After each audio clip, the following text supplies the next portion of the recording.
مساء الخير عملنا العزيز. النهارده هنكمل سلسلة فيديوهات ازاي تشتري الليد بروفايل، والجزء ده بالذات هنتكلم عن شرايط الليد. معاكم عادل سعيد واحنا في لامب لايت. بنوفر لحضراتكم في لامب لايتنج كل انواع شرايط الليد. اول حاجة البكرة بتيجي في شكل 5 متر زي كده.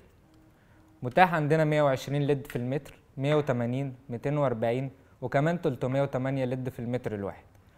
نيجي لأول حاجة بالنسبة لل 120 ليد في المتر، ده بيجي بمقاسين، مقاس عادي بيكون عرضه 8 مللي، يبتدي يركب من أول قطاعات السنتي وأنت طالع في أي قطاع حضرتك عايزه. تاني حاجة بالنسبة لشريط الليد ال 120 ليد في المتر، إن إحنا متوفر عندنا منه السليم، وده بيكون عرضه 5 مللي بس، عشان نقدر نركبه في القطاع ال7 مللي أو القطاعات الصغيرة. كمان بنوفر لحضراتكم كل ألوان الإضاءة.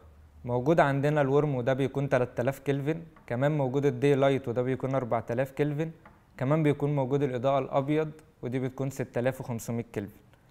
كمان بنقدم لحضراتكم شريط ليد جديد بيكون 308 لمبة COB بالشكل ده، وده بيكون مرن جدا جدا بعكس باقي شرايط الليد.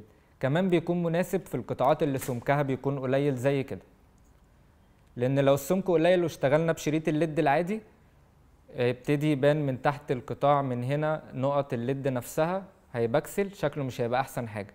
فكل ما كان السمك قليل كل ما هنحتاج ال 308 COB. كمان بنقدم لحضراتكم ضمان 3 سنين على كل شرايط الليد. اتمنى حضراتكم تكونوا استفدتوا، وانتظرونا في فيديوهات تانية جايه عن ازاي نشتري ليد بروفايل. شكرا لكم.